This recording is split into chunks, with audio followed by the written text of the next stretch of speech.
আল্লাহর নবী বললেন, আল্লাহ রাব্বুল আলামিন এই পৃথিবীতে তার এক বান্দাকে জাগতিক সব সম্পদ দিতে চেয়েছিলেন, কিন্তু সে বান্দা সব জাগতিক সম্পদকে উপেক্ষা করে মাবুদের সঙ্গে দেখা করা বেশি জরুরি, বেশি পছন্দ মনে করেছেন।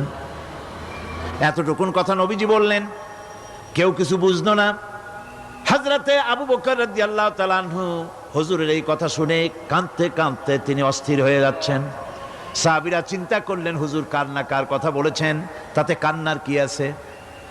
বয়োবৃদ্ধ জ্ঞান বৃদ্ধ হযরতে আবু বকর রাদিয়াল্লাহু তাআলা আনহু বুঝতে পেরেছেন এই পৃথিবীর সব সম্পদ তো আল্লাহ হুজুরকেই দিতে চেয়েছিলেন।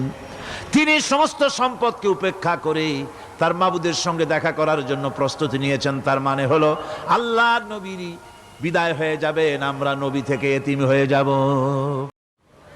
আল্লাহর নবী বললেন,